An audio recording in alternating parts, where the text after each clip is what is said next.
Oi, gente, tudo bem? Boa noite. Mais um dia aqui. Vamos lá para o nosso discipulado. Oi, pessoal. Vamos entrando. Vamos dar um tempinho para o pessoal ir chegando aí.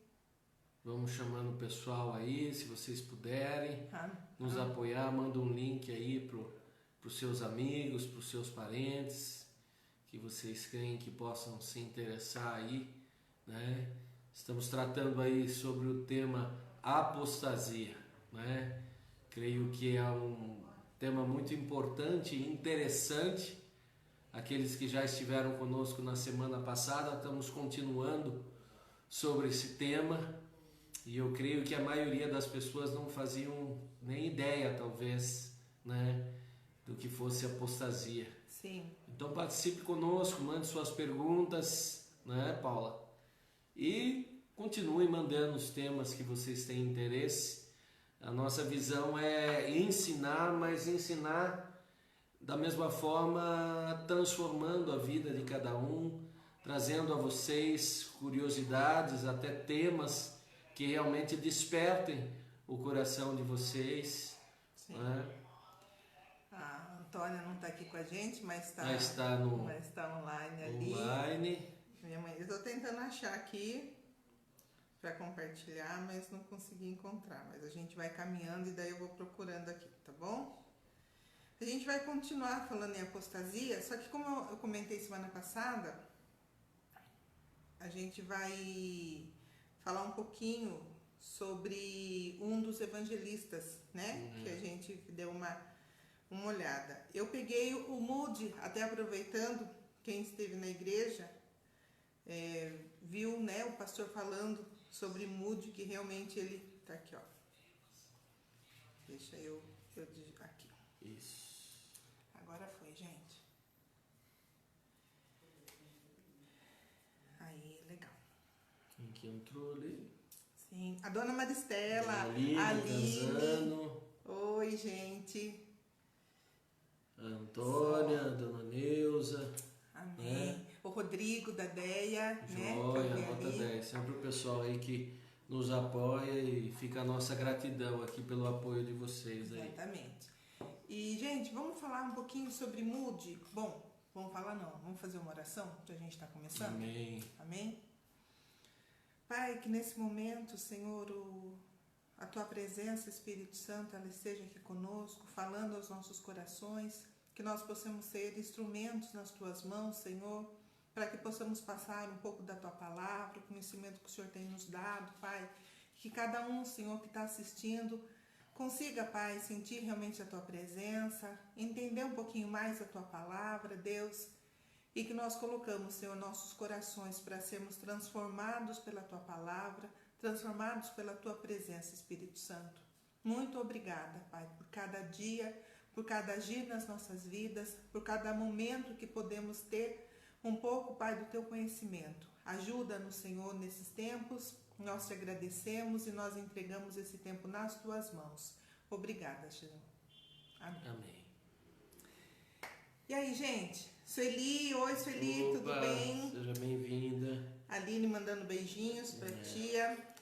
Vamos falar começar falando sobre Moody. Foi algo que o pessoal nos indicou. Eles falaram, ó pastor, olha Paula, nós gostamos, e quando vocês entravam comentando um pouco sobre alguns avivalistas, e será que poderia continuar, mesmo que fossem tratados outros temas? Será que vocês poderiam contar um pouco sobre outros avivalistas que não foram mencionados nas aulas de avivamento? Então, diante das possibilidades, né, Paula? A gente vai entrar aí, às vezes, com os minutos iniciais da aula, inteirando vocês sobre alguns avivalistas importantes, e logo na sequência a gente dá continuidade sobre a aula que nós estamos ministrando. Vale lembrar, estamos falando sobre apostasia, né, Paula? Sim, exatamente. A nossa aula continua em apostasia. Um beijo, Esther. Deus abençoe você também. Gente, Moody Moody nasceu em 5 de fevereiro de 1837, morreu em 22 de dezembro de 1899, faz um tempinho, né? Sim. Ele morreu com 63 anos. Moody, ele é D.L. Moody, né? O nome bem difícil dele, o primeiro nome. O nome dele é Dwight Lyman Moody. Exatamente. Né? Bem... Esse Dwight é meio chato de ler, mas o significado, a pronúncia é essa, Dwight Lyman Moody, mais conhecido como Moody, para aqueles que gostam de comentários bíblicos. Se você inclusive for em uma livraria evangélica e pedir alguns comentários bíblicos, um dos comentários mais conhecidos é o de Moody. É bem legal, né? Eu vi várias coisas falando sobre isso. Moody, ele nasceu em Massachusetts. Ele tinha uma família bem numerosa, né? E ele fundou, né? O Érico começou a falar, ele foi evangelista, editor, fundou a Igreja Moody, a escola Northfield e a escola que depois veio se chamar Escola Moody também, Instituto Bíblico Moody, né? É bem legal todo esse... Ele tem muitas coisas, né? Muitos institutos, escolas, muito ligado a essa parte de evangelismo, né? De realmente levar a palavra de uma maneira diferente. E é até interessante, Paula, que da mesma forma que nós falamos, né? Que cada história de cada avivalista nos surpreende, e quando nós tratamos sobre o Gregório, nós falamos, olha, a vida dele foi um pouco diferente, porque ele teve envolvimento com drogas e coisas afins antes da conversão de Deus. Agora, nós falamos de muitos outros, né, Paula, que tiveram famílias cristãs e coisas afins, mas Moody, ele também é diferente, por quê? Porque a vida e a infância dele foi marcada por um pai alcoólatra, né? E por que a gente frisa isso, né, Paula? Porque às vezes tem gente que diz assim, pastor, mas a minha vida foi muito difícil, Paula, minha vida é muito complicada, vocês não conhecem a minha história, eu nunca vou poder chegar lá porque tive muitos traumas, fui muito marcado. Não, perceba que nessas aulas até que a Paula está trazendo aqui, selecionando esses nomes, vocês estão percebendo que tem desde pessoas com pais alcoólatras, pessoas com família problema, pessoas que se envolveram com drogas, pessoas cristãs. Quer dizer, depende muito do que nós fazemos com a dificuldade. Entendem? Exatamente. E quando o pai dele faleceu, ele tinha apenas 4 anos. 4 anos. E era um pai alcoólatra. Nisso, ele vai morar com um tio, que era sapateiro. E esse tio, olha que legal, esse tio, ele pede uma exigência para Moody, que ele frequentasse uma igreja. Que ele fosse numa igreja, e ele vai. Só que a princípio ele vai mais por responder, né, ao que o tio estava pedindo para ele, Sim, do que por sentir a presença de Jesus.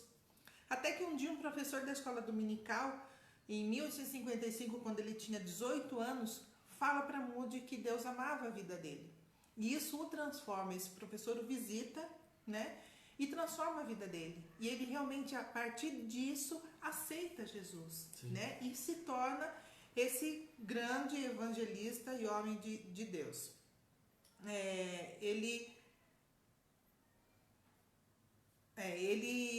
Quando ele começou, né, o trabalho dele começou na escola dominical, né, lá em Chicago, e ele trabalhou tanto, né, até o pastor comentou isso, né, no culto de domingo ou de terça-feira, acho que de terça-feira, que quando ele se converte, ele vai pedir para dar aula, o pastor falou, não tem aonde você dar aula, né?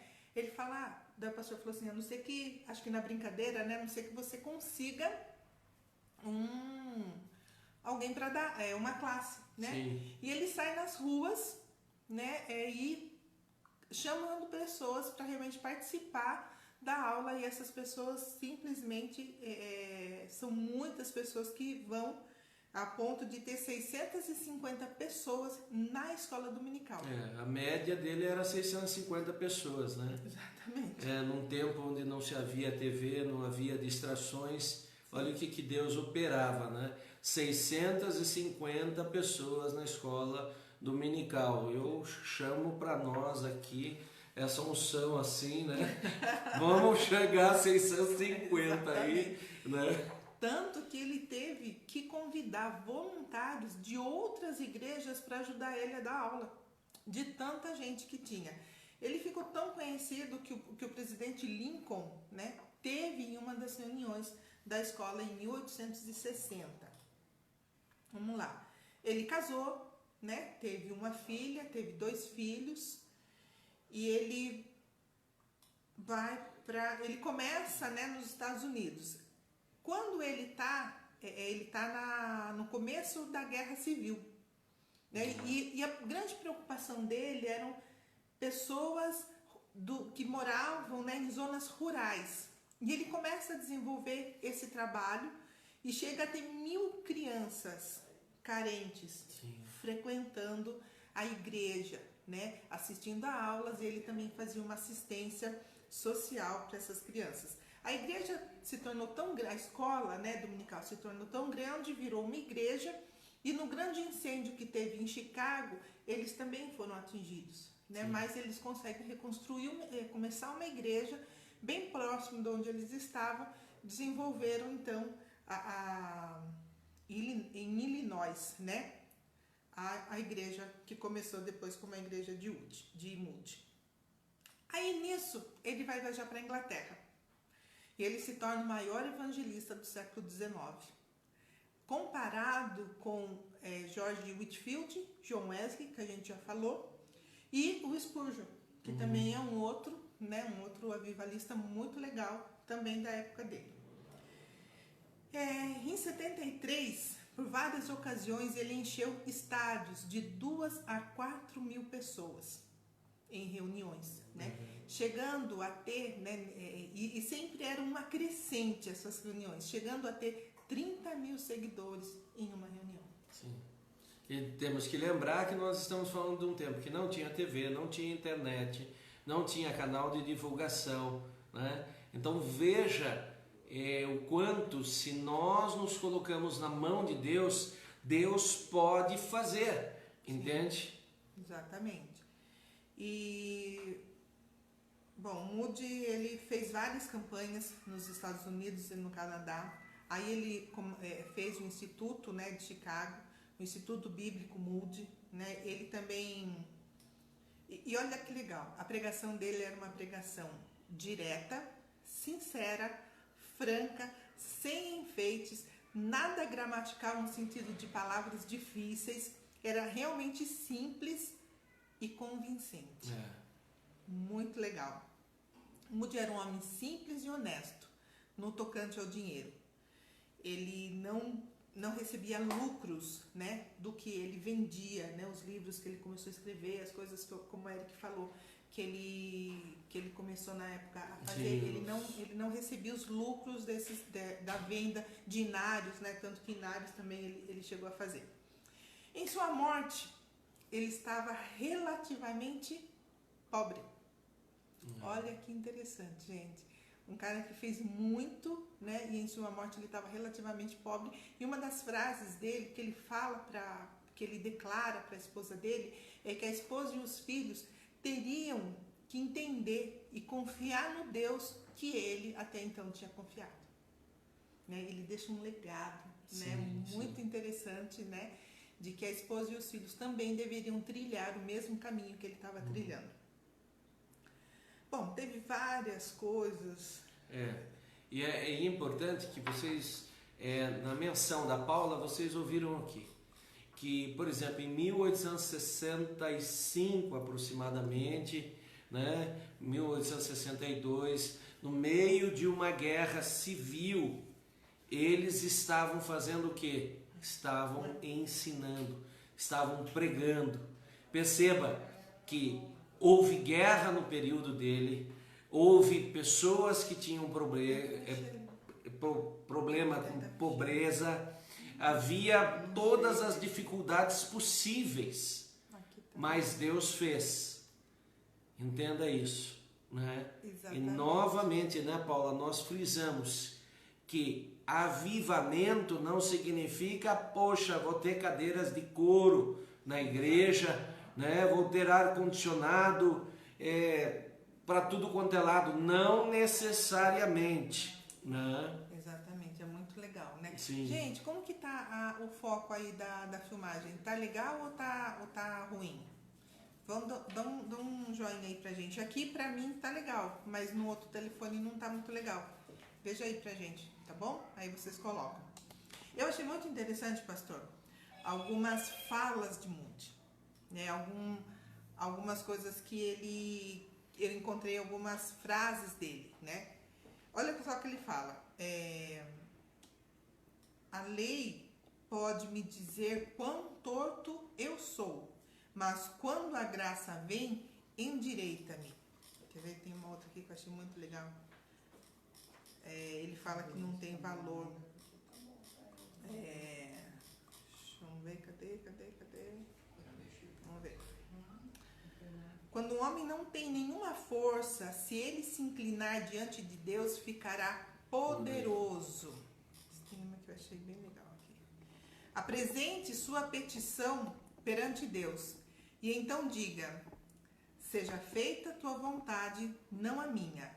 A mais carinhosa lição que eu aprendi na escola de Deus é deixar que o Senhor escolha por mim. Amém. Amém? Olha só, o caráter é o que você é na escuridão. Essa é muito importante, viu? No sozinho, né? Muito importante. No tocante à escuridão. Participação especial da nossa cachorrinha. Opa! Né? Ela sempre tem que participar. Sempre tem que dar o oi dela. Oi, Valdir, tudo bem? A Rose, as meninas. Um abraço, um beijo para todos aí. Olha só. O cristão de joelhos vê mais do que um filósofo nas pontas dos pés. Gente, isso é muito, muito, muito legal, né? Deus não despede ninguém vazio. Olha só, gente, Deus não despede ninguém vazio, exceto aqueles que são cheios de si mesmos. Sim. E como isso é que muito, Deus vai encher, né? E isso é muito interessante, né? Porque quanto mais nós nos esvaziamos, mais Deus tem espaço para Ele colocar a natureza dele em nós. E veja, isso não é só nós que falamos, estamos falando de Moody, estamos falando de alguém com vivência em Deus, né? Exatamente. Então, veja. Exatamente. E olha aqui, ó. Pequenos números não fazem nenhuma diferença para Deus. Não há... peraí só um pouquinho, gente. Pequenos números não fazem... Estamos tentando deixar aí a imagem legal, o som legal. Parece que não está muito... Depois vocês nos retornam aí se a imagem está boa, se o som está bem. Dentro das possibilidades, a gente tenta fazer o melhor possível.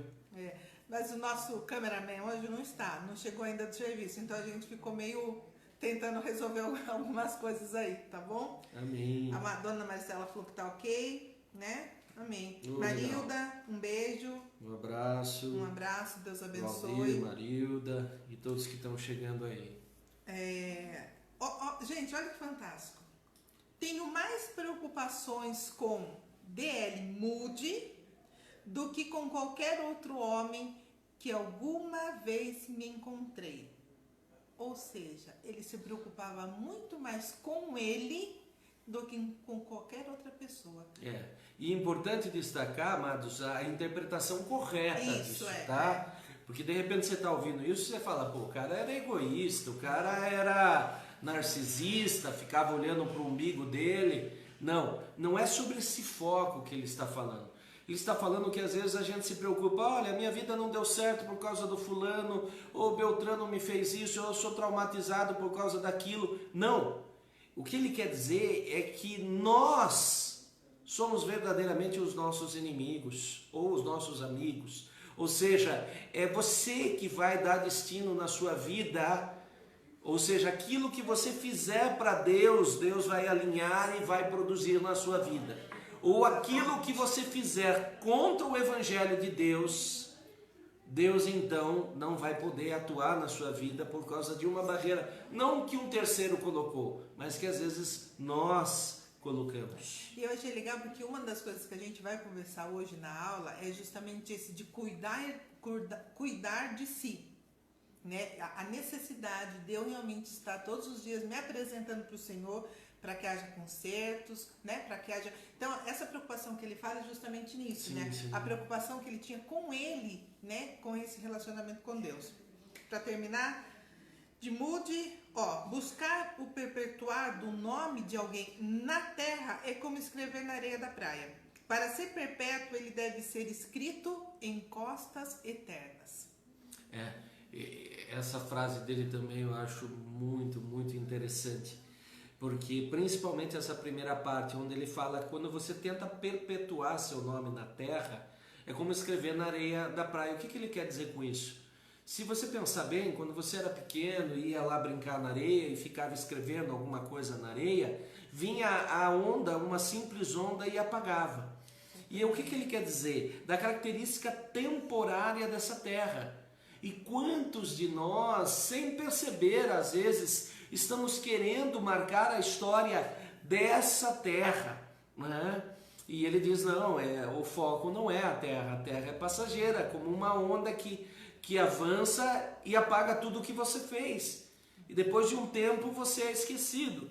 E talvez você possa me dizer, mas espera aí, pastor, vocês estão falando de Moody. Moody já morreu há aproximadamente 120 anos, né? E como é que vocês estão lembrando dele? Será que é tão temporário assim? Sim, é temporário por quê? Porque talvez nós estejamos falando dele pelo que ele fez para Deus, mas compare esses 120 anos que nós lembramos dele com o tempo da eternidade, por exemplo. O que são 120 anos? É como a água que invade a areia e apaga, então, aquilo que foi feito, né? Exatamente. Acredito que a igreja foi estabelecida acredito que a família foi estabelecida muito antes da igreja. Perfeito. E o meu dever é primeiro com minha família. Não devo negligenciar minha família. Isso é muito importante, amados. Se você verificar o que Deus constituiu primeiro, a família. Quando ele cria Adão, o que ele cria na sequência? A igreja? Não. Ele cria a família. Daí você vê Deus entregando Eva para Adão e você vê Adão e Eva constituindo filhos. Ou seja, uma família. Amados, não se dá para pensar em igreja quando eu não penso antes em família. Ah, pastor, mas está escrito na palavra de Deus que quem não abandonar seu pai e sua mãe... Amados, entenda o sentido. Tem pessoas que não abandonam as tradições familiares. Sabe aquele sujeito que diz assim, eu nasci católico, vou morrer católico? Sabe aquele sujeito que diz assim, meu pai fazia assim, minha mãe fazia, meu bisavô fazia e eu vou morrer fazendo assim? É disso que Deus está falando, tá? Mas com relação ao cuidado familiar, com relação ao seu testemunho, tudo começa pela sua casa. Ou seja, se eu tenho que ser pastor, eu tenho que ser pastor dentro da minha casa, entendeu? Se a minha esposa, ou no caso das mulheres, se o esposo delas não consegue visualizar isso, então já começou errado. Primeiro, dentro de casa, eu sempre digo até para aqueles que são líderes, a primeira pessoa que tem que te ver na forma como você é, seja um líder de louvor, seja um missionário, seja um evangelista, um pastor, é a sua casa. Eu me lembro de um testemunho, Paula, de um irmão, que ele dizia assim, né, que Deus tinha chamado ele para um pastorado, e ele tinha pedido um sinal para Deus que só ele sabia. E toda vez ele chegava na casa dele, e a igreja dele que ele frequentava era muito grande, tinha muitos pastores. E a mulher dele, e ele chegava para a mulher dele e dizia, amor, quem é seu pastor? E ela dizia, é o fulano X, é o fulano Y. E isso se repetiu durante muito tempo. Até que um dia ela para e diz assim, o meu pastor é você. Amém. E ali ele entendeu que era o sinal de Deus que ele poderia assumir um pastorado. Porque ele dizia assim, Deus, eu não vou assumir um pastorado enquanto a minha esposa, ou aqueles que vice-versa têm um esposo, não me reconhecer como pastor. E assim eu estendo isso para outros ministérios, louvor, profecia, tantos. A sua casa é o sinal, se você anda caminhando bem, é o termômetro da sua vida espiritual. Se na sua casa, a sua esposa, a sua família te reconhece como pastor, como missionário, seja o que for, você caminha bem. Se eles olham para você e falam, você está em dívida conosco, o que você é lá na igreja, você não é aqui, cuidado. E é isso que Moody quer falar, né, Paulo? Exatamente. O pessoal falou que tá bem a imagem aí, legal, a Nath, um beijinho, Nath, o Luiz e a Renata, Deus abençoe, tia Cleusa também tá por aí, Deus abençoe. Abração para todos. Para encerrar, vamos lá, olha que lindo isso daqui, encerrar essa introdução, tá? É, só a história de Moody, tá? Introdução. A Bíblia não nos foi dada para aumentar nosso conhecimento, mas para mudar a nossa vida. Perfeito, olha, é por isso que eu gosto de Muito Moody, legal. porque em uma frase ele traz muito conhecimento, né? Perceba que ele diz que a Bíblia não foi dada para aumentar nosso conhecimento, e é algo que eu digo para muitas pessoas, porque às vezes as pessoas chegam para a gente, principalmente sabendo que a gente é da área de ensino, da escola bíblica, né, Paula? Sim. E diz assim, mas por que não está na Bíblia tal coisa? Por que a Bíblia não fala do dinossauro? Por que a Bíblia não fala de não sei dos quê? Porque o foco da Bíblia não é trazer conhecimento. Ela traz conhecimento também. Sim. Você vai conhecer muito de história, muito de geografia, muito de costumes antigos, mas não é o foco. Entende? Então, Moody, ele diz, a Bíblia não foi dada para aumentar nosso conhecimento, mas para mudar nossa vida. E quantas vezes parece uma coisa tão simples, né, Paulo? Mas passamos a vida adquirindo conhecimento bíblico, mas não mudança de vida. Entende? O foco é diferente. E faz toda a diferença na minha vida e na sua, dependendo do foco que a gente siga estudando a Bíblia. Ou esse livro me afasta do pecado, ou o pecado me afastará desse livro. Não tem como os dois andarem juntos. Amém, gente? Nunca fazia longas orações, nem passava longo tempo sem orar. Ele orava em todo o tempo. Gente, é muito legal a história de Moody. Se vocês tiverem a curiosidade de pegar essas frases deles que ele tem, né? Tem na internet, é facinho. Se vocês quiserem, a gente pode estar colocando em algum lugar. Se vocês pedirem, eu posso estar passando para vocês. Mas é muito legal. Em pequenas frases, ele demonstra todo o conhecimento. Sim, sim. Né? Não só da palavra, mas o que realmente essa palavra, a Bíblia Amém. Tem de transformação para a vida, não só dele, mas da nossa também. Hoje, então, vocês já conhecem um pouquinho de Moody. Nas próximas aulas, nós vamos trazendo mais avivalistas. E vamos agora voltar a esse tema, continuar nesse tema tão interessante, né, Paula? Exatamente. Paulo, o que era mesmo apostasia? Talvez os irmãos, mesmo que estavam com a gente na semana passada, tá aí perdido dizendo, olha, Paulo, como que era aquela conversa mesmo, Paulo? Qual o significado de apostasia, Paula? Apostasia, o significado em si dela é deserção, separação. Tem várias...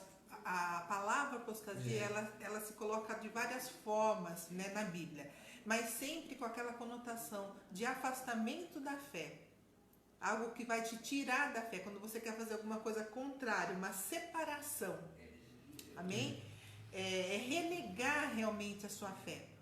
Sabe? É dizer que o que está escrito ali está errado, né? E renegar a sua fé. Esse é o sentido da palavra apostasia. Sempre que, de uma forma mais ampla, amado, sempre que você renegar uma ideia, você ir contra uma ideia, claro, né? Que de algum momento você praticou, de algum momento você se alinhou, uma ideia que tem um sentido lógico, que tem uma correção, você está praticando o quê? Uma apostasia. Mas esse termo virou quase um sinônimo absoluto relacionado à fé. Sim. É muito ligado à fé. Porque, como nós falamos, né, Paula, na semana passada, muitos que vieram de lar cristão, que vieram de pais, avós, evangélicos, protestantes, renegaram a fé em algum momento por inúmeros motivos. Alguns alegam chateações com liderança. Ah, eu não vou mais na igreja, eu não faço mais isso, eu não vou... Não. A Bíblia não autoriza a gente, mesmo tendo traumas, mesmo achando que as coisas são diferentes do que a Bíblia fala, mesmo a Bíblia fala que nós temos que andar firmados na palavra. Do contrário, se renegarmos a palavra, estamos em apostasia, né, Paula? Exatamente. E a gente conversou um pouquinho sobre a apostasia não estar só ao Novo Testamento, ela também tem no Velho Testamento. Perfeito. A gente comentou sobre os Salmos, né? E só que no Novo Testamento, lá o nosso versículo em 1 Timóteo 4, ele fala o quê? Que seria um sinal dos finais dos tempos. Sim. Que muitos apostatarão da fé, renegarão a fé. Ou mesmo, não só no renegar, mas ou mesmo incluir coisas que realmente não é o que a Bíblia fala. E é interessante que veja como Paulo, ele é preciso, porque ele poderia muitos falar assim, ó, e muitos apostatarão, mas ele frisa, apostatarão da fé, obedecerão a espíritos enganadores e ensinarão a demônios. Serão ensinados por demônios, né? Então veja, Paulo está frisando que um dos piores problemas nos últimos dias seria isso. Ou seja, é um sinal de Deus do tempo final e é algo que a gente tem que tomar cuidado. Amém? Exatamente. Já a Natália falou um oi aí, estava meio atrasadinha, mas a gente começou agora, a gente só tinha falado de Moody, né? Mas dá tempo ainda. Fica aí com a gente. Até a irmã colocou aqui a Maristela, né? Apostasia é um pecado contra a fé cristã. Eu creio assim, irmã, que na realidade o que acontece? Apostasia você vai estar renegando. Renegando o quê? Renegando a fé. Agora, o que a Bíblia diz? Nós somos salvos pelo quê? Pela fé em Jesus Cristo como único e suficiente Salvador. Às vezes eu não começo a renegar a fé logo na base. Às vezes eu começo a dizer assim, esse detalhe na Bíblia não é bem assim, esse outro detalhe também não é bem assim. E quando eu me vejo, eu já estou pegando no cerne da questão, né, Paula? O que a gente tem que entender é que quando a gente vê muitas pessoas, grandes pessoas assim, né, que têm um desenvolvimento, que tiveram uma história na igreja, né, você pode ligar ali o microfone? Muitas pessoas que perderam, como o Eric falou, né, essa direção, elas não acordaram de um dia para o outro e falaram, agora eu não acredito mais na Bíblia. Não foi assim que aconteceu. Foi toda uma crescente. Hoje eu não acredito nisso, amanhã eu não acredito naquilo, depois eu não acredito no outro, e aí eu vou me tornando, né, realmente... E sabe, Paula, um dos grandes problemas da apostasia é que ela contamina. Ou seja, ela destrói não só a vida daquele que pratica a apostasia, mas se as pessoas próximas não tiverem conhecimento, não estiverem preparados, elas vão na onda. E amados, entendam. Uma coisa é eu chegar e falar assim para vocês, olha, amados, no termo original em grego, a expressão que a Bíblia quis dizer é isso, né? Olha, no termo em hebraico, a expressão que a Bíblia quis dizer é essa. Por exemplo, quando nós vamos em um dos versículos bíblicos do Velho Testamento, a tradução colocou assim, eu sou o que sou. No original hebraico, não está assim, tá? Eu serei. Entendeu? Mas isso não é apostasia, isso é apenas um conhecimento, isso é apenas uma amplitude para trazer para vocês qual o sentido mais nítido, mais claro da Bíblia. Não é disso que nós estamos falando, né, Paula? Eu posso dizer que a ignorância, no sentido real da palavra, tá, gente? Não é um xingamento, não. A ignorância, ela não é uma apostasia. Ou seja, a falta de um determinado conhecimento geral sobre aquilo não é apostasia. Apostasia realmente é eu ter noção daquilo e falar, não é isso que eu quero. e ir para outro caminho. Sim. Né? É realmente você entender e querer, ou por sua vontade, querer colocar os seus próprios eus na Bíblia. Como o Moody falou, se você estiver cheio de si, a palavra não vai conseguir te encher. E a maioria das pessoas, o que acontece? Elas têm medo de às vezes dizer, olha, eu não quero isso para mim. Então elas preferem dar desculpas, né? Então por que eu não vou mais na igreja? Porque eu não concordo com aquilo que a Bíblia fala, eu acho que não foi bem assim. A Bíblia foi escrita por homens. Amados, qual é a imagem que Deus criou dele? O homem.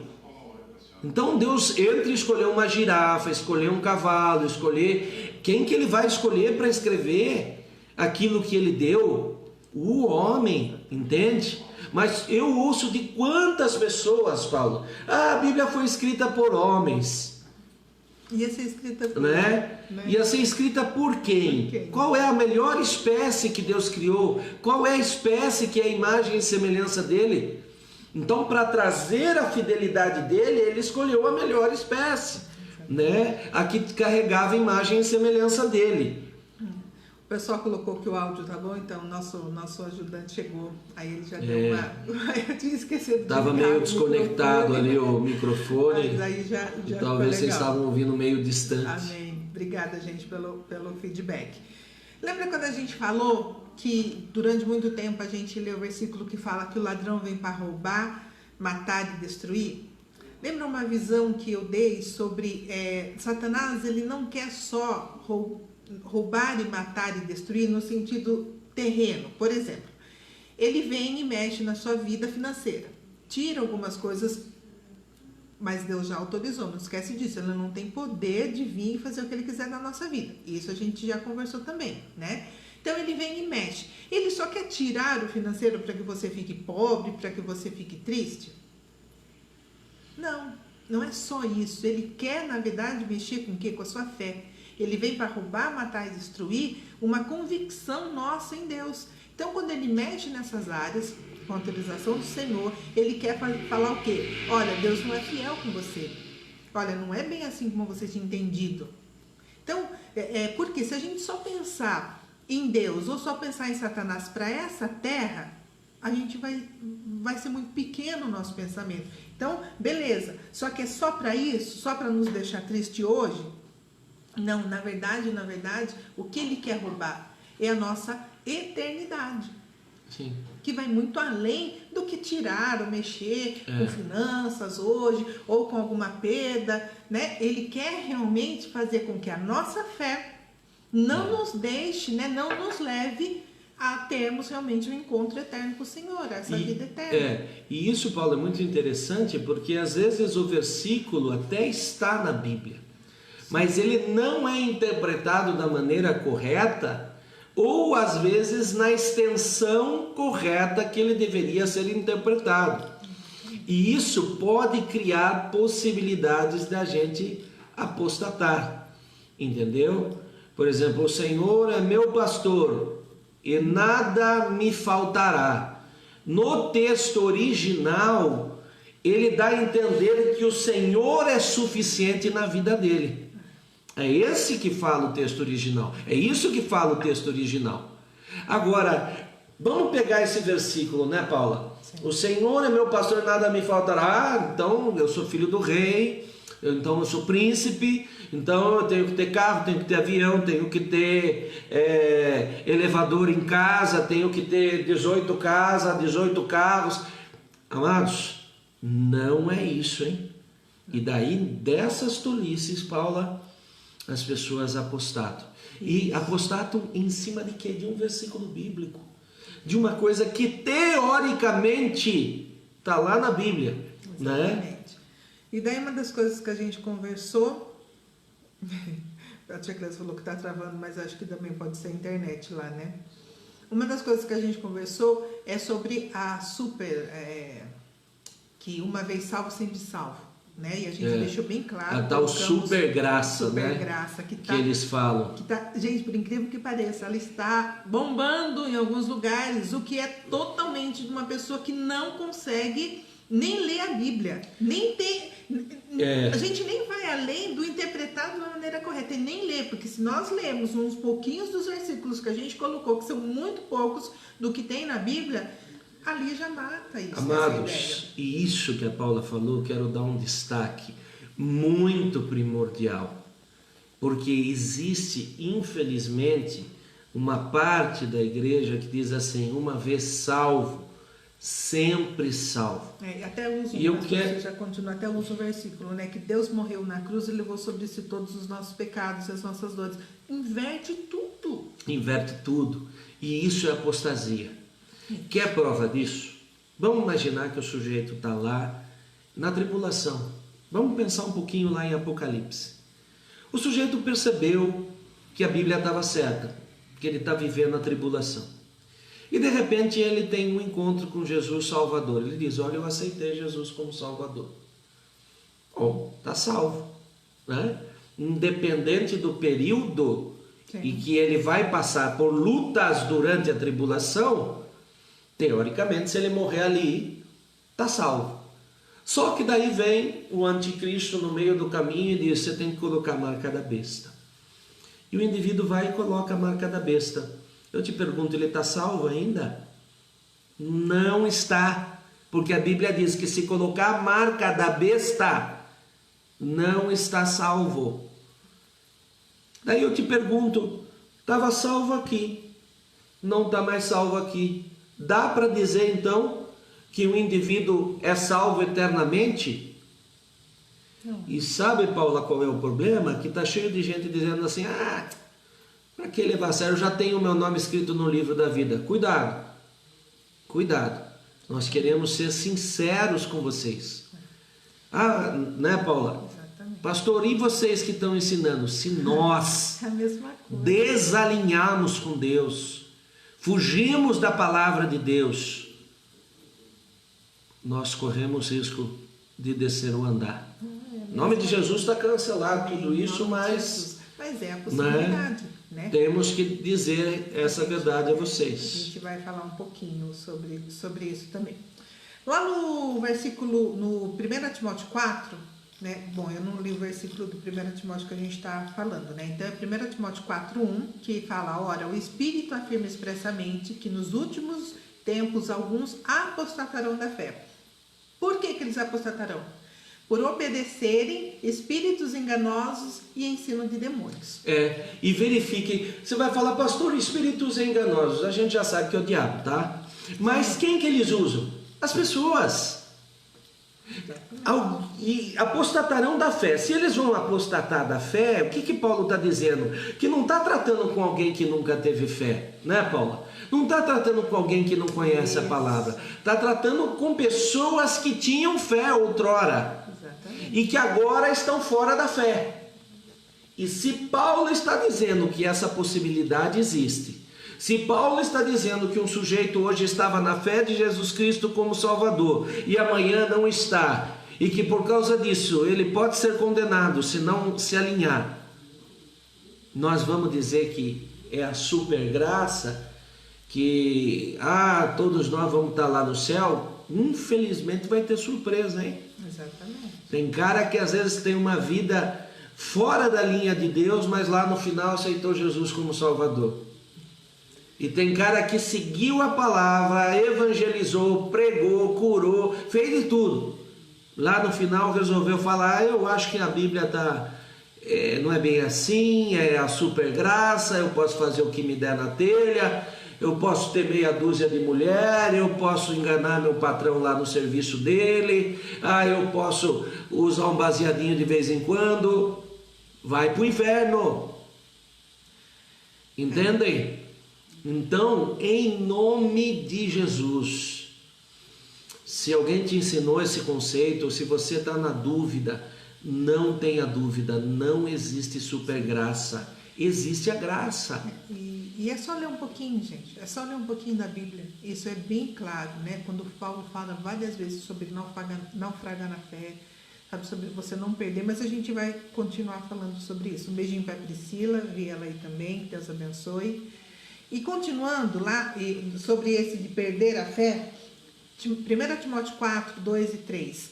Tais ensinamentos vêm de homens, esses ensinamentos que ele colocou no 1, tá? Vêm de homens hipócritas e mentirosos, que têm a consciência cauterizada. Tais pessoas afirmam que é errado se casar e proíbem que se comam certos alimentos, que Deus criou para serem concedidos com ação de graças pelos que são fiéis e conhecedores da verdade.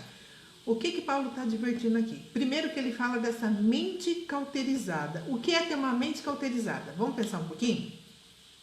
Vamos ler, né, a Bíblia realmente de uma forma um pouquinho diferente. O que é cauterizar algo? Quando foi escrito aqui, né, essa cauterização que eles colocam, está muito relacionada quando o escravo é marcado com um ferro quente. O que acontece ali? Ele é marcado e o que ocorre nessa marca? O que ela faz?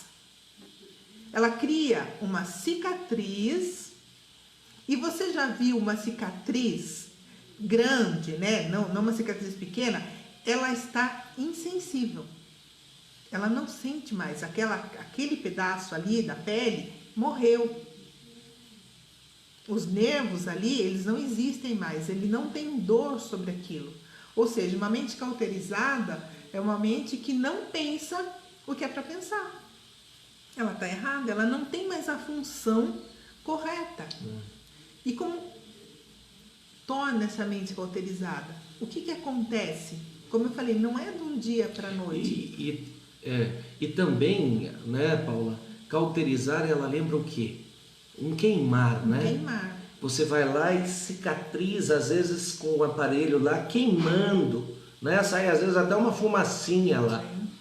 Agora, vamos supor, né, Paula, que nós esquecemos algo hoje. Ainda é possível que a gente, através de exercícios, de empenho, se lembre desse algo. Exatamente. Mas se alguém queimar a parte do nosso cérebro que tinha aquela informação, vai ser muito mais difícil. Esse é o ponto. Por quê? Porque o cérebro vai ter que criar um outro caminho. Novos caminhos. Entendeu? Não se trata só de se lembrar agora.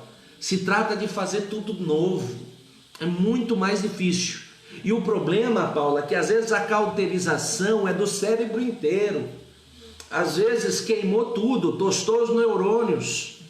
E a pessoa está lá, meio que até robotizada, dizendo, não, é a super graça, vai todo mundo por céu. Amados, eu vi crentes dizendo assim, todos os caminhos levam a Deus. Amados, por favor, a palavra é bem clara, quem é o caminho? O único caminho. O único. Não é o né? único caminho. Como nós até falamos, como a Bíblia diz, o caminho, não é um caminho que pode ter várias opções, é o caminho, artigo definido, um único, ok?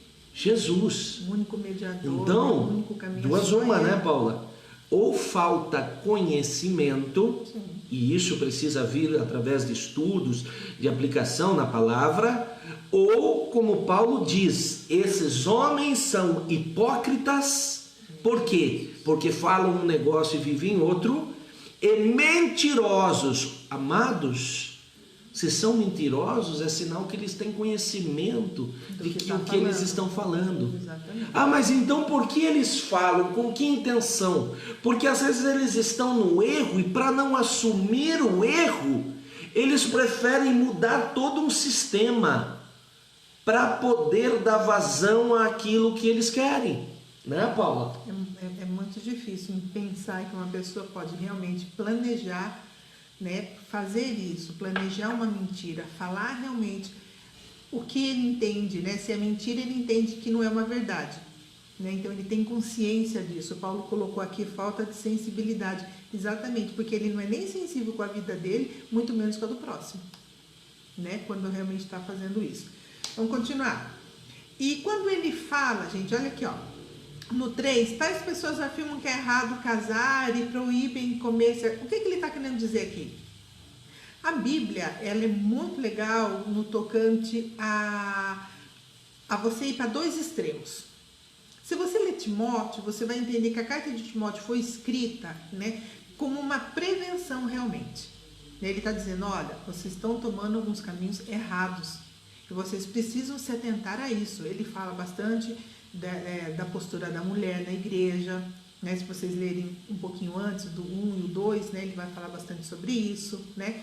E esses dois extremos, né? A distorção da verdade, ela leva a dois extremos, ou ao liberalismo ou ao legalismo. Quando você distorce o que está na palavra, não tem como dar certo. Um dos dois caminhos você vai seguir e os dois estão errados. E amados, eu quero dar uma situação aqui para vocês que é muito importante. E se você não se perguntou, talvez um dia vá se perguntar. Pastor, e quando há conflito? Dois textos bíblicos que entram teoricamente em conflito. Como assim?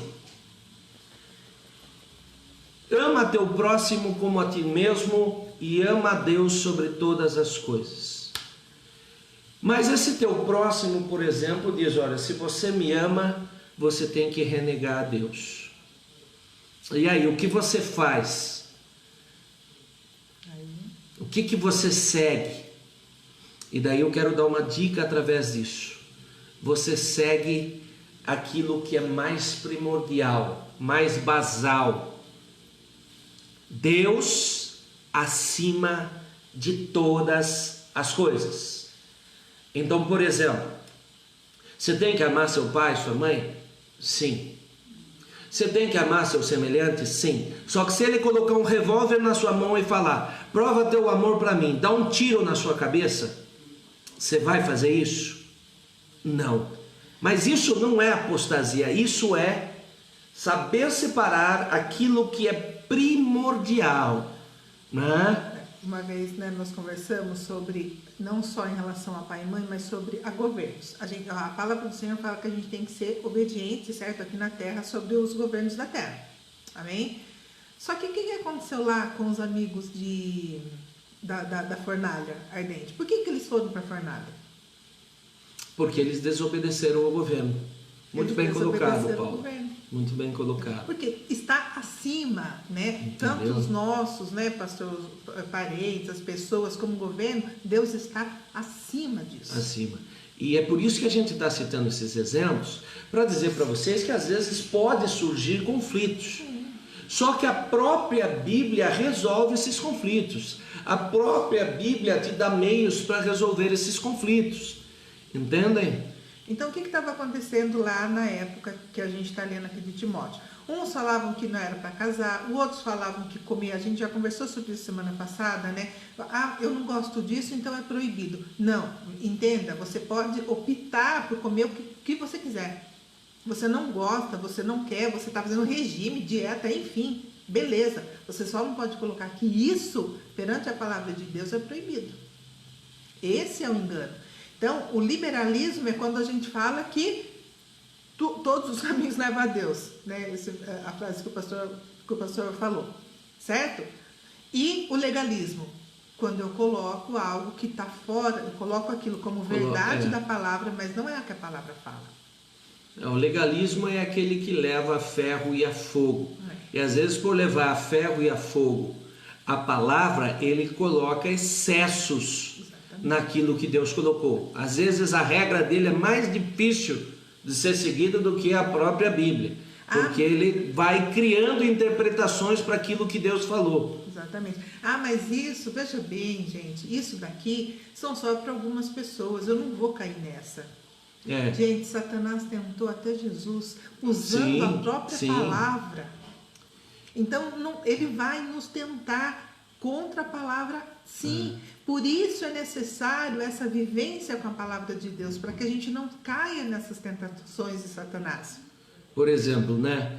Hoje a gente vive num mundo muito violento, a gente está vendo coisas que não eram muito padrão antigamente, né?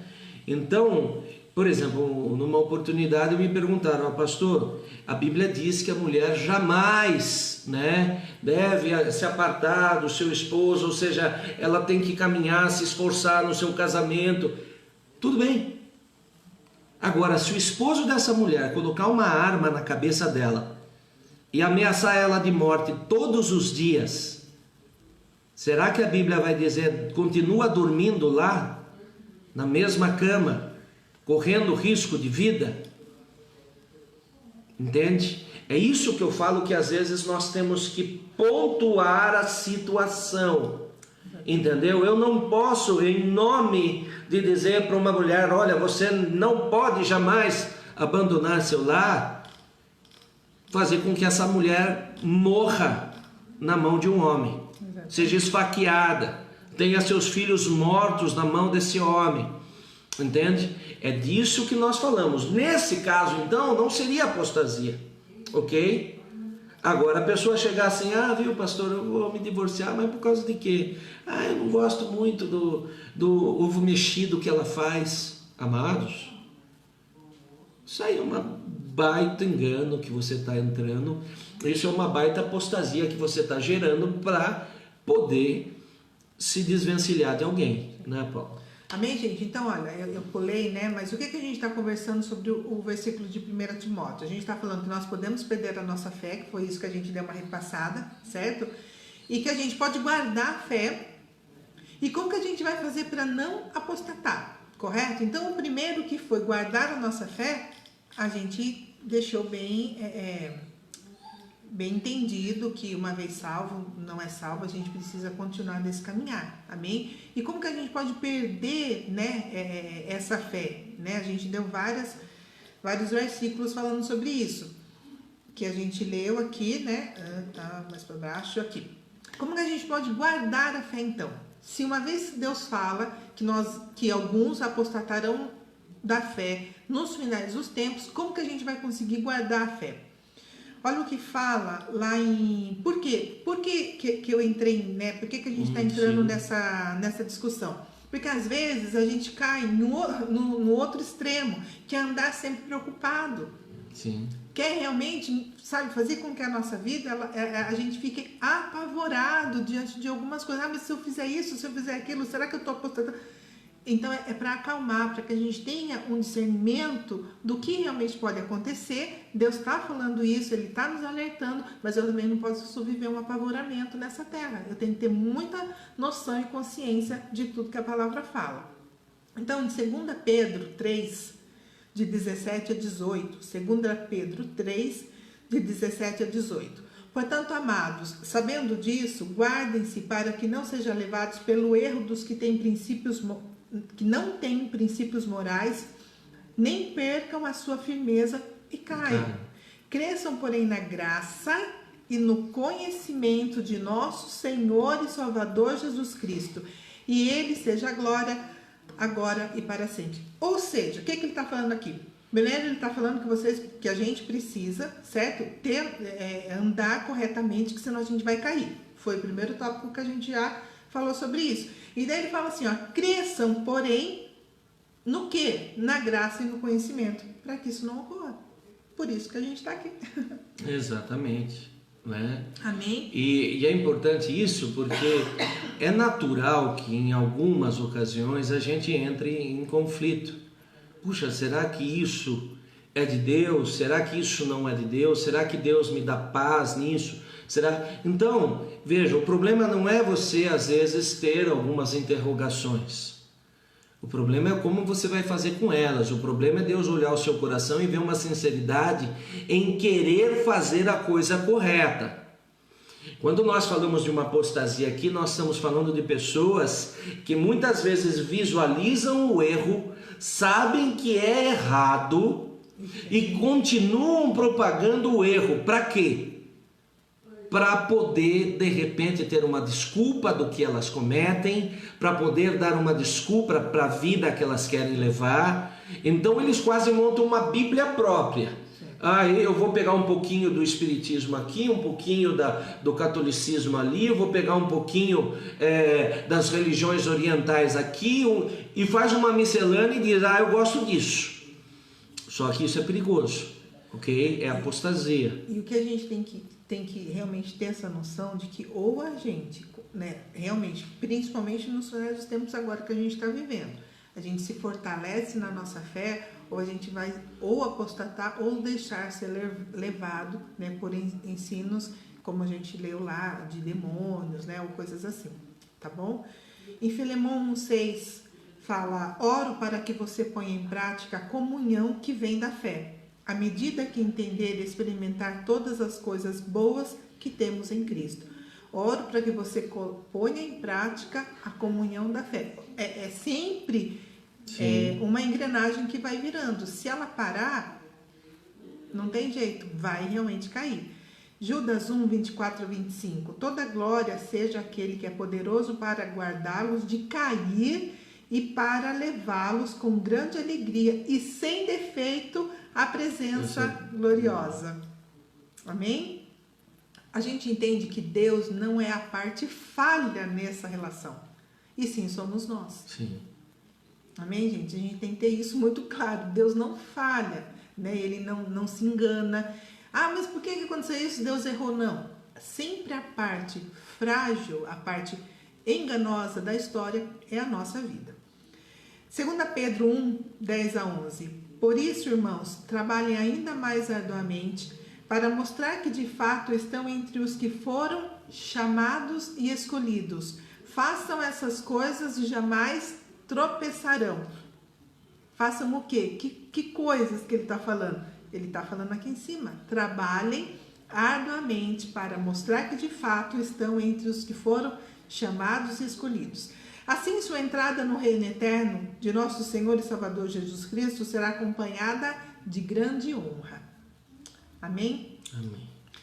E se uma vez ele fala, façam essas coisas e jamais tropeçarão, se a gente não fizer, vamos tropeçar. A gente vai tropeçar. Sim. Ele está deixando bem claro ali, né? Dessa maneira está garantida.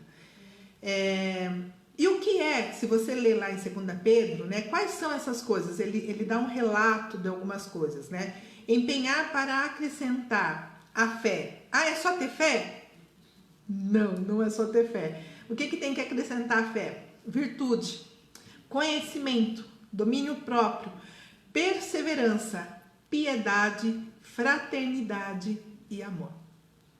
Ou seja, consegui isso, beleza, vai para o próximo. Conseguiu outro, beleza, vamos caminhar para o próximo. Nós temos que ter essa noção de que é necessário realmente a nossa vida, né, com Cristo, ela é um desenvolver, né? É todo um processo, e esse processo ele nunca vai parar. Nós nunca conseguiremos chegar e falar, agora eu já sei tudo e posso parar. É verdade. Não podemos. Amém. Amém? Amém, amados. E aí a gente colocou... E a gente não está ainda nem na metade, bem dizer, a segunda aula já se foi. E já está indo. Eu vou só tentar terminar essa segunda parte, que falta só um pouquinho, para que a gente, aula que vem, já comece do outro tópico, tá bom? E daí, é possível chegar no final, como Paulo falou, né? Combati o bom combate, terminei a fé, terminei a corrida, guardei a fé. É possível, se realmente ouvirmos tudo isso antes, né? Realmente desenvolvermos tudo que a palavra fala. 1 Coríntios 16, 13. Estejam vigilantes, permaneçam firmes na fé, sejam corajosos, sejam fortes. Hebreus 3,14. Porque nos tornaremos participantes de Cristo, se de fato mantivermos firmes até o fim a confiança que nele depositamos no início. Amém, gente? Amém. Sim.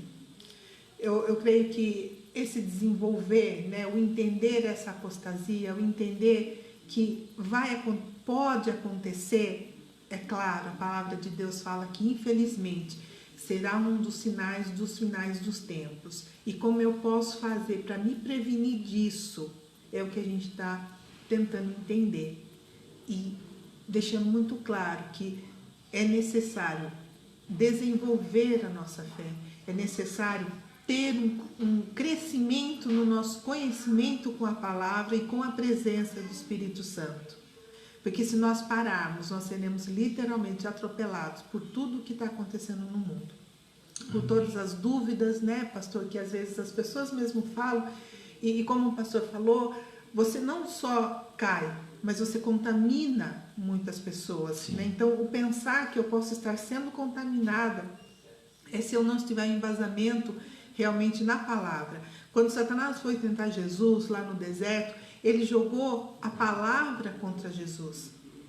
Ele jogou, se nós formos lembrar, ele jogou com Eva, dizendo, será que foi isso mesmo que Deus disse? Será que vai realmente acontecer? Como ela não tinha esse embasamento, ela cai, consequentemente o homem cai junto.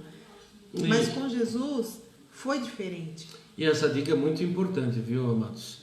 Porque nós vemos o quê? Que às vezes a pessoa, quando entra em um embate contra o inimigo, ela quer vencer o inimigo pelo convencimento, ela quer vencer o inimigo pela disputa, às vezes, da inteligência, ela quer vencer o inimigo, às vezes, até por algumas palavras que ela expressa. Olha, tá amarrado, tá grudado, tá... né? E às vezes até a gente, por hábito, comete essas coisas, mas a verdade é que a Bíblia, ela diz que Jesus, para vencer o inimigo, ele não ficou agredindo o inimigo, dizendo que o inimigo era um tolo, que o inimigo era um imbecil, ou qualquer coisa do tipo, e também não ficou dizendo também para o inimigo, sai agora, vai para cá, vai para lá, não. A palavra diz isso. Daí o inimigo vinha com uma outra coisa, a palavra diz isso. Isso que é, né? muito legal. E aí precisa ter base bíblica. Entende? Mas a palavra sempre vai te ajudar a vencer essas coisas. O não exaltar, meu marido fala muito isso para mim, né? O não exaltar o inimigo é não se preocupar, sabe? Se as coisas estão ruins, se lá na faculdade o seu filho vai ter um ensinamento que infelizmente se perdeu, se tomou um outro rumo da palavra. O importante é se nós estamos cheios da presença de Deus. Porque essas coisas, elas existiram, elas existem e elas vão existir. Satanás sempre vai estar, infelizmente, tocando em vidas para que isso aconteça. Mas a importância real é o quanto eu tenho de Cristo na minha vida. Não o quanto Satanás tem do mundo, mas o quanto eu tenho de Cristo em mim. E assim eu consiga realmente superar todas as artimanhas do inimigo. Amém. Pensando que ele só nos toca, ou se eu dou brecha, ou se Deus permite, para crescimento, estamos livres se nós realmente tivermos esse desenvolvimento na nossa fé diária, um relacionamento diário com o Espírito Santo. Amém.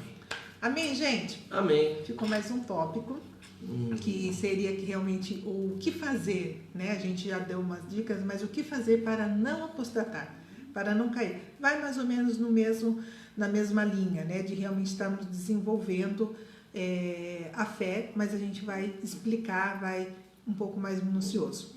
Tá bom? Amém. Irmã, mais uma vez a gente sempre agradece a presença dos irmãos. A gente convida os irmãos que participem dos cultos, né, de terça-feira às 8 da noite. Agora nós estamos no online, eu não sei como é que vai ficar, porque estamos aguardando a prefeita, a sua manifestação. Então amanhã, né? Acompanhe, o pastor sempre vai dar uma luz aí de como que ficou, se continua só no online, se vai ter culto nas igrejas. De qualquer forma, culto nós vamos ter, né? No mínimo no online você vai poder acompanhar. Nas quintas-feiras, né, com a Paula, 7 horas. No sábado à noite com o pastor Eric, né, sempre às 20 horas, né? Participem, acho que também eles vão estar orientando vocês se acontecer alguma eventualidade. Domingo de manhã, às 9 da manhã, com o pastor Bacelli, que sou eu no caso, amém? Escola Bíblica Dominical. E domingo à noite, né, Paula? O culto da família, o culto, né, das 7 da noite. E nas quartas-feiras, o pastor Mateus sempre deixa alguns versículos lá na internet, lá no grupo do Chama, para que você faça uma meditação em família, um estudo em família sobre o que Deus quer e pretende fazer com sua casa. Amém, gente. Só para a gente estar encerrando, depois que nós acabarmos nessa parte da apostasia, falta um bom pedaço ainda, a gente vai falar um pouquinho sobre as tentações de Jesus, resumindo o porquê, né, que realmente é necessário esse embasamento, aonde, se você não sabe e durante a semana quiser pesquisar, onde estão as palavras que Satanás usou, porque a gente fala que ele usou contra Jesus a própria Bíblia, Jesus combate na Bíblia também, né, mas onde estão essas palavras, né, quais são os livros, né, que estão o que ele usa, né, tanto para se defender como para na hora que ele é atacado. Então, se você tiver, né, essa curiosidade, é sobre isso que a gente vai estar falando no final da aula, tá? E uma coisa que eu lembro que uma amiga sempre falava para mim é que nas dúvidas, sabe, quando nós não estamos muito bem, ou nas nossas dúvidas, como se um passarinho pousasse na nossa cabeça, a gente tem que logo espantá-lo, não deixar que ele faça ninho. Ou seja, quando tem dúvida, quando, sabe, alguma coisa que uma pessoa falou, ela entrou meio torto, criou uma dúvida, não deixa aquilo ficar como se fosse uma palhinha para ser feito um ninho, né? Porque daí um monte de palha, um monte de dúvida junto vai gerar um ninho, e esse ninho ele vai ser propício para que se botem ovos ali e aquilo cresça, né? E aumente muito. Então, quando houver uma dúvida, até mesmo nas coisas que a gente fala, sabe? Vai orar, ou vai pedir para Deus, ou vai conversar com a pessoa, ou vai realmente ter um entendimento, recebe do Espírito Santo, sabe, a verdade, não no sentido de questionar, mas realmente, quando a gente coloca algumas coisas aqui que você não concorda, vai orar, sabe, fala, olha, eu não concordo, mas ora, coloca perante o Espírito Santo para que ele responda, e não deixa com que as coisas, sabe, esses ensinamentos contrários, eles façam ninho realmente na nossa cabeça. Amém, gente? Deus abençoe a todos. Amém, Dona Sueli, sempre carinhosa com a gente. Deus abençoe a vida de cada um. Que nós possamos estar focados no que Deus tem para nós. Eu sei que as notícias dos últimos dias, elas estão sendo terríveis, assombrosas até. Mas vamos focar, sabe, na nossa fé. Vamos, quando Pedro desce do barco lá para andar sobre as águas, para chegar até Jesus, e ele começa a olhar para a tempestade, ele afunda. Porque realmente era inacreditável o que ele estava fazendo. Existia uma tempestade e ele estava andando sobre as águas. Não que a situação não era... mas por que ele afundou? Porque estava terrível a situação. Mas ele focou em Jesus, né? Então, eu acredito que nesses últimos tempos, o nosso foco sempre vai ter que ser o Pai. Senão a gente vai acabar afundando também. Amém, gente? Amém. Deus abençoe. Uma boa semana. Amém, Dona Maristela. Fica com Deus. Valdir, que estava aí com a gente. Que Deus estenda a graça dele sobre a sua vida. Amém. Faça resplandecer o seu rosto. Amém. Abençoe seu caminho. Endireite tuas veredas. E te dê uma semana cheia da presença dele. Em nome de Jesus. Nossa gratidão, a nossa dedicação, para que um dia todos nós estejamos lá diante dele. Amém? Fiquem com Deus. Um grande abraço. Em nome de Jesus. Amém. Amém.